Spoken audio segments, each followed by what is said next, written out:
হরে কৃষ্ণা। আবার আজকে একটা নতুন ভিডিও নিয়ে এসেছি। আপনারা সব কেমন আছেন? আশা করছি খুব ভালো আছেন। আজকে আবার একটা নতুন রেসিপি আপনাদের সঙ্গে শেয়ার করব। আজকে হচ্ছে মোগলাই পরোটা বানাচ্ছি ময়দা দিয়ে, আর মিক্স সবজির একটু পুর বানাবো। তাই জন্যে গাজর, পনির, আলু, ফুলকপি একটু কেটে নিয়েছি, একে একে ভেজে নেব। আর এখন যেহেতু শীতকাল, তাই জন্যে এই মোগলাই পরোটাটা ভালো লাগে। এই যে পনির মশলাটা হয়ে গেছে। আজকে প্রভুজি রান্না করছে, তাই জন্যে প্রভুজি ভিডিওটা নিয়েছে। প্রভুজি খুব ভালোই মোগলাই পরোটাটা বানাচ্ছে।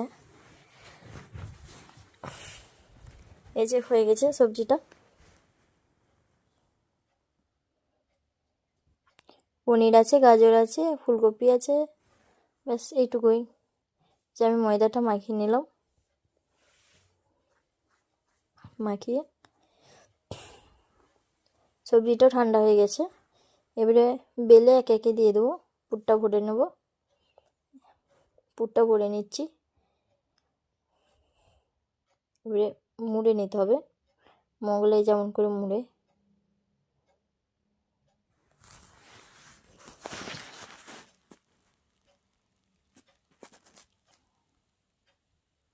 একটা মুড়ে নেবো একটু একটু করে।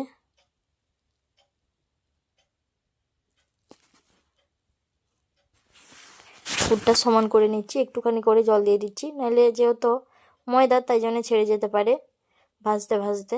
ওই জন্যে একটু জল দিয়ে চিটিয়ে নিচ্ছি, তাহলে খুব সুন্দর থাকে আর কি ভাঁজ হয়ে।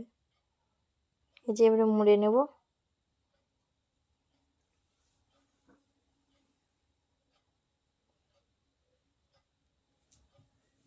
আর একটু জল দিয়ে দিলাম।